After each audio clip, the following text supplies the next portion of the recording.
My selfish sister thought she could steal the spotlight by planning her baby shower on the same day as my wedding, but little did she know that karma would strike back when my family saw through her selfishness and chose to support me, proving that true love, loyalty, and family bonds could never be overpowered by her desperate attempts.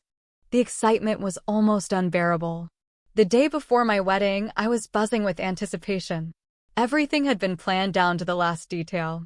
My dress, the venue, the flowers, the food, it was all perfect. The dream day I had spent years imagining was finally becoming a reality. My heart was full as I tried to take in every moment, knowing it would go by in a blur.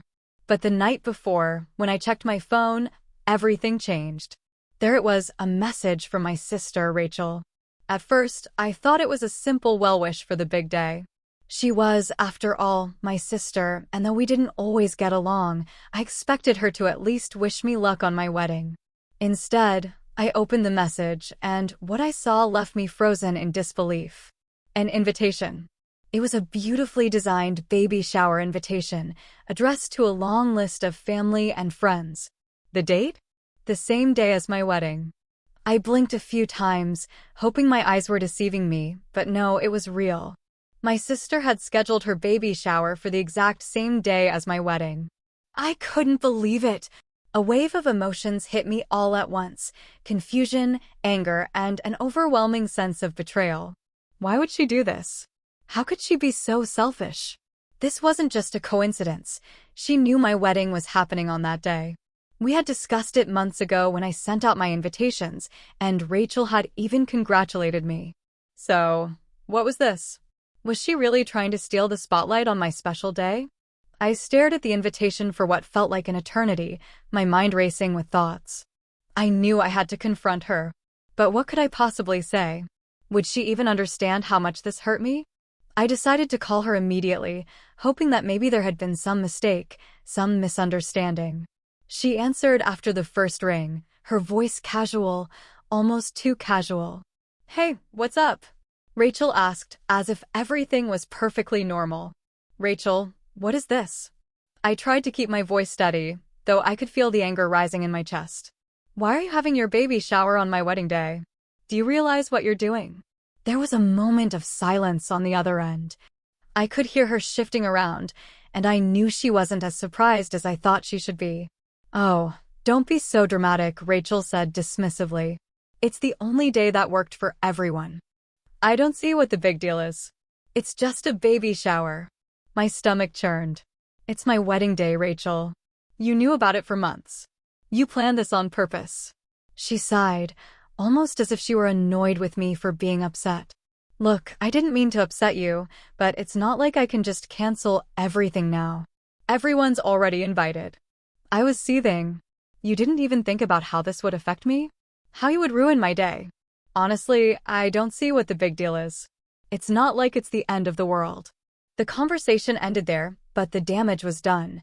She wasn't apologizing. She wasn't even acknowledging how hurtful her actions were. It felt like she didn't care about me, my wedding, or anything that mattered to me. I was left with a pit in my stomach, confused and frustrated.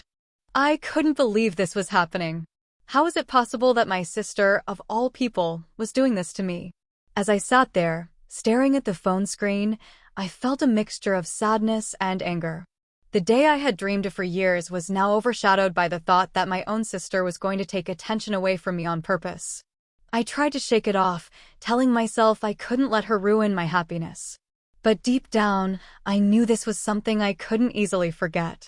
Would my wedding day be overshadowed by her baby shower? Or could I still have the day I had always envisioned, one that was all about me and my future husband? Only time would tell. The days leading up to my wedding felt like a blur. My mind was so preoccupied with Rachel's baby shower that I could barely focus on anything else. My bridesmaids tried to keep me calm, constantly reassuring me that everything would go smoothly. But no matter how many times they told me everything would be perfect, the thought of my sister's party overshadowing my wedding day gnawed at me. I tried to talk to my parents about it. I figured, maybe if I explained how much this was hurting me, they could intervene. My parents were supposed to be the ones who understood, the ones who had always been my support system. But when I told my mom and dad about the invitation, their initial reactions were not what I had hoped for. "Oh, honey, maybe Rachel just didn't realize the timing was so close," my mom said gently, but I could hear the uncertainty in her voice. "Yeah, she probably didn't mean any harm," my dad added, though his tone didn't sound fully convinced either. I stared at them, feeling a rush of frustration. She knew, Mom. She knew. She deliberately scheduled it for the same day as my wedding. "You saw the invitation. How can you say she didn't mean any harm?" My mom sighed, looking uncomfortable. "Rachel can be a little thoughtless sometimes, but we don't want to make things worse. Maybe if you just talk to her again, she'll change it." But talking to her hadn't worked the first time. Still, I didn't know what else to do. I called Rachel again, hoping for a change in tone, maybe an apology. But once again, she was dismissive, brushing off my feelings like they were nothing. "Look, I've already told you," Rachel said when I explained once more how upset I was. "I can't just change the date now. People are already planning for it. It's not like I'm doing this to hurt you." "I'm not asking you to cancel it, Rachel," I said, trying to stay calm. "I'm asking you to think about it. To think about how you're making me feel. This is my wedding day, and you're planning something that takes attention away from it." There was a long pause, and then she sighed. "You're being dramatic. It's just a baby shower. It's not like anyone's going to choose you over me. Don't overthink it." I felt my heart break a little more with every word she spoke. How could she be so blind? So cold? This wasn't just about a party. It was about respect for me, for the significance of my wedding day, and for the bond we were supposed to share as sisters. I wanted to yell at her, to demand an apology, but instead, I hung up. There was no point in trying to reason with her anymore. She had made her stance clear, and I had to face the reality that my sister, my own sister, was trying to take the spotlight from me. The next few days felt like a constant emotional roller coaster. I tried to focus on the wedding, on the things that truly mattered, my soon-to-be husband, my friends, my family, but the cloud of Rachel's baby shower hung over everything. I felt like I was walking around in a haze, each moment of joy dimmed by the thought that my sister was plotting something to overshadow me. But on the morning of the wedding, things took a turn.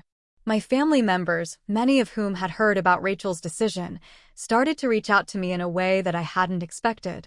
My aunt, a woman who had always been close to me, called to check in. "Honey, don't worry about Rachel," she said, her voice warm but firm. "You've got all of us behind you, and your day is going to be beautiful. Trust me, we're going to make sure nothing takes away from your wedding." Hearing those words brought a wave of relief.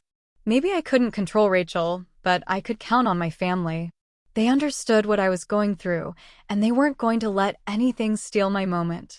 As the wedding day approached, I clung to that hope.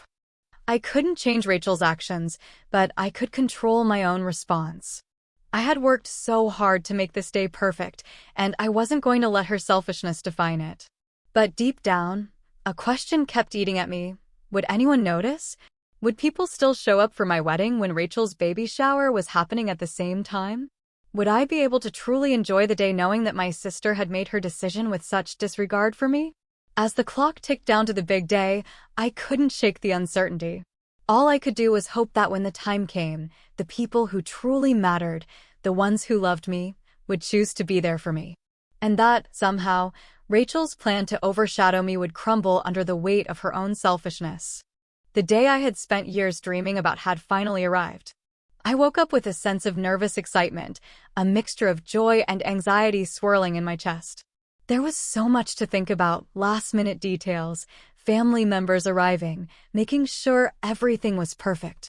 I wanted to savor every moment, knowing how fast it would pass. But as I looked at myself in the mirror, in my wedding dress, I couldn't ignore the nagging thought at the back of my mind. What if Rachel tries to steal the show today?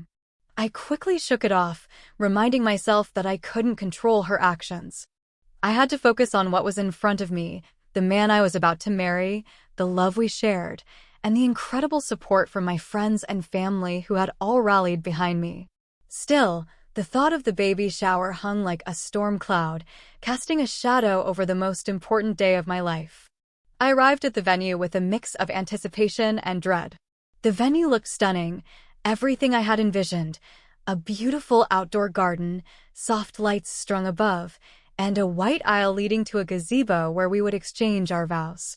It was everything I had dreamed of, but my mind couldn't fully rest. As my bridesmaids and family members gathered around me, there was a subtle undercurrent of tension. I noticed several of them whispering among themselves, casting quick, disapproving glances at the clock.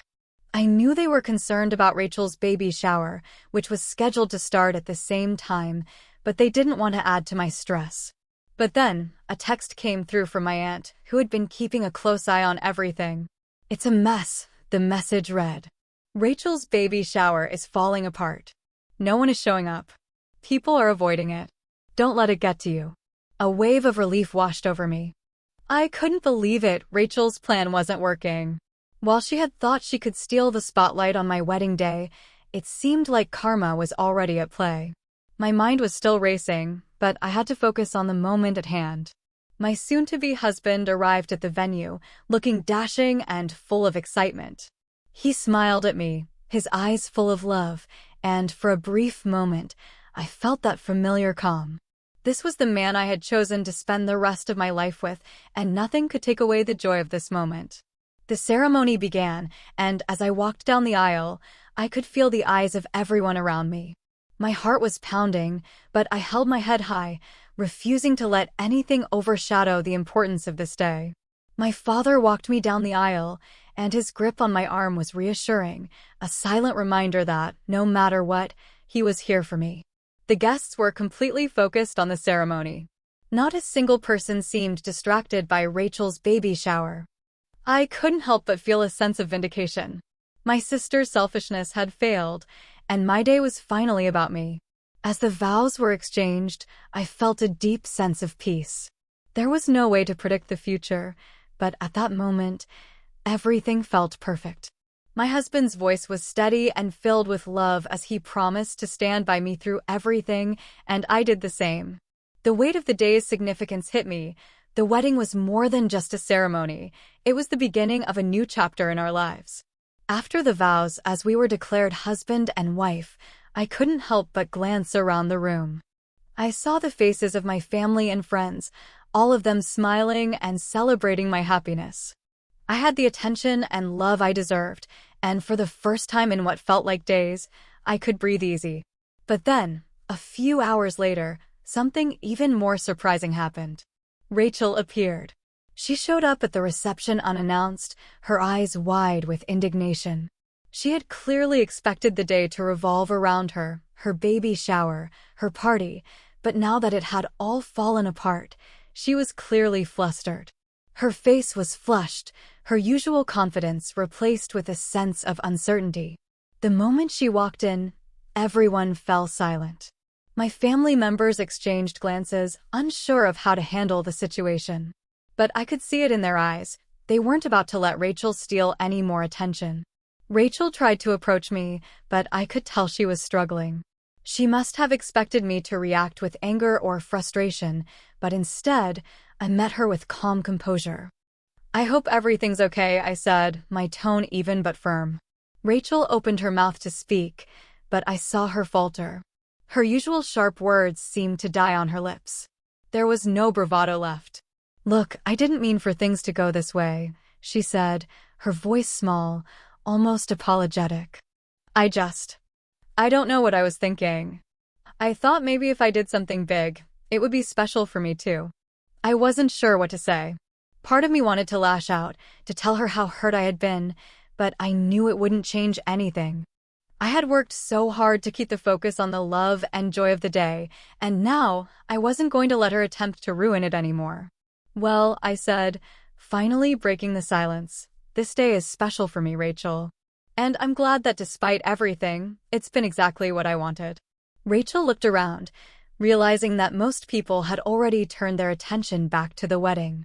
The atmosphere in the room was warm, full of laughter and joy, nothing like the chaos she had hoped to create. Her shoulders slumped, and without saying anything more, she turned to leave. As I watched her walk away, I felt a strange sense of finality. She hadn't won. Her plan to take the spotlight had failed, and now she was the one left with nothing. I turned back to my new husband, who had been standing quietly beside me, his hand resting on my shoulder. He smiled at me, and I could feel the weight of the day lifting from my chest. This was my moment. This was my day. And nothing, not even Rachel's petty schemes, could take that away from me.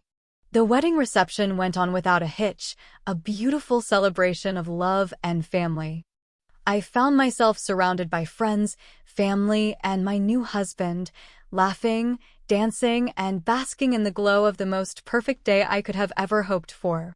It was hard to believe that only a few days earlier, I was worried about Rachel's baby shower overshadowing everything.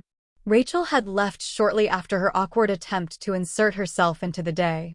Her departure didn't cause any more drama, and the guests, relieved by the lack of tension, continued to enjoy the celebration without looking back. For the first time in days, I felt completely free of her presence and influence. As the night wore on and the music played, I found myself reflecting on everything that had happened, the hurt, the anger, the betrayal, and finally, the sweet taste of vindication. It was difficult to explain, but there was a sense of satisfaction knowing that my sister's selfishness hadn't taken away my happiness. She had tried to manipulate the situation, to make it about her, but in the end, it was my wedding day that everyone remembered. The next morning, as my husband and I sat together, looking over our wedding photos, the feeling of triumph lingered. Despite the chaos Rachel had attempted to stir, we had created something beautiful, a day that was truly ours. But of course, the drama didn't end there. The next few days were filled with uncomfortable encounters with Rachel, each one awkward and strained. She had tried to call me a few times, but I didn't feel like talking to her. I didn't know what to say anymore. How do you forgive someone who purposely tried to ruin your most important day?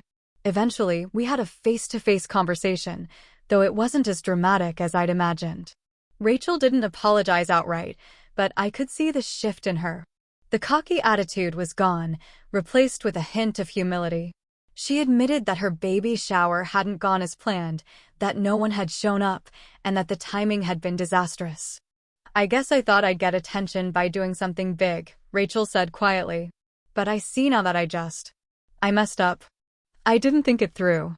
I nodded, but it wasn't an apology. It wasn't enough to take away the hurt she had caused.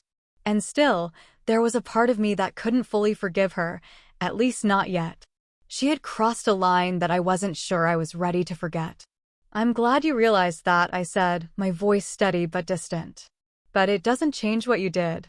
You hurt me, Rachel. And I'm not sure you understand how much that matters." There was a long silence. Rachel didn't respond right away, but I could tell she was thinking. For once, I saw a flicker of regret in her eyes. "I don't expect you to forgive me right away," she said quietly. "I just want you to know I'm sorry." It wasn't the heartfelt apology I'd hoped for, but it was something. And for the first time in a long time, I felt like I was no longer holding on to the anger that had consumed me. Maybe we could move past this eventually. Maybe things could go back to normal. But I didn't know if it would ever be the same. As the weeks passed, I focused on what truly mattered: my new life, my marriage, and the love that surrounded me. I spent time with family and friends, people who had shown up for me on my wedding day without hesitation. The love and support they gave me were what I cherished most. Rachel, for her part, stayed away for a while. It seemed like she needed time to process everything and, perhaps, to understand the full weight of what she had done. I wasn't sure what the future held for us, but I knew that whatever happened, I wasn't going to let her selfishness define me. I had moved on, and my life was better for it. In the end, my wedding day wasn't about Rachel or her attempts to steal the spotlight. It wasn't about the drama or the disappointment. It was about the love I had found, the family and friends who supported me, and the memories we made together. And as for Rachel, well, I hoped she had learned a valuable lesson. You can't always take what isn't yours, and you can't always control the spotlight. Sometimes you have to accept that the world doesn't revolve around you, and that was something I had come to terms with. Looking back, I wouldn't change a thing. The hurt, the betrayal, the confusion, It all led to a deeper understanding of what really mattered. And the truth was, the wedding day that Rachel had tried to ruin was, in the end, the most beautiful day of my life. No one, not even her, could take that away.